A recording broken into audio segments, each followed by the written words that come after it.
నమస్తే. Welcome to Surya series kitchen. ఈరోజు నా కిచెన్‌లో పల్లి కారం పొడి ఎలా చేయాలో చూపిస్తాను. కడాయి పెట్టుకొని కప్పుతోటి 2 కప్స్ పల్లీలు తీసుకుంటున్నాను. బాగా ఫ్రై చేసుకోవాలి. ఈ కారం పొడి మనకి అన్నిట్లోకి చాలా బాగా ఉపయోగపడుతుంది.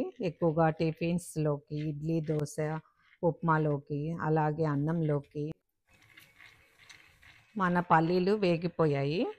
ఈ పల్లీలని వేరే గిన్నెలోకి మార్చేస్తాను.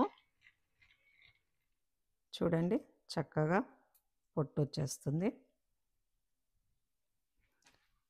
మళ్ళీ కడాయి పెట్టుకొని ఆయిల్ కొంచెం వేస్తాను. కరివేపాకుని బాగా ఆరబెట్టుకోవాలి. కడిగేసిన తర్వాత తడి ఏమీ లేకుండా ఆరబెట్టుకున్న కరివేపాకుని ఇలాగా నూనెలో బాగా ఫ్రై చేసుకోవాలి.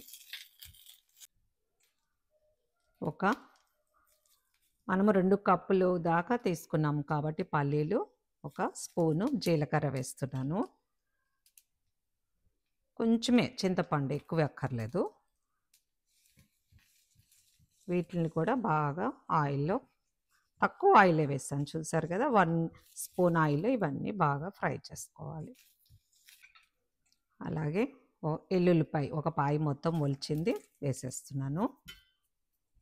ఇలాగా బాగా ఫ్రై అయిపోయిన తర్వాత మనం ఫస్ట్ వేగించుకున్న పల్లీలు ఉన్నాయి కదా, అవి వేసేస్తున్నాను. దీనికి చిన్న బెల్లం ముక్క వేస్తున్నాను, చిన్నదే.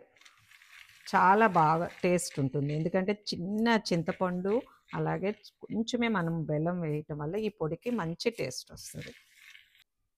దీనికి సరిపడంత ఉప్పు వేస్తున్నాను. సో ఇవన్నీ కూడా బాగా కలిపేసుకొని గ్యాస్ ఆఫ్ చేస్తున్నాను. గ్యాస్ ఆఫ్ చేసిన తర్వాత దీనికి కారం వేస్తున్నాను సరిపడంత. కారము, ఉప్పు మీకు సరిపడినంత వేసుకోవచ్చు. నేనైతే ఇప్పుడు ఒక పావు కప్పు వేసాను కారం. మీకు ఇష్టంగా అయితే అరకప్పు దాకా కూడా పడుతుంది.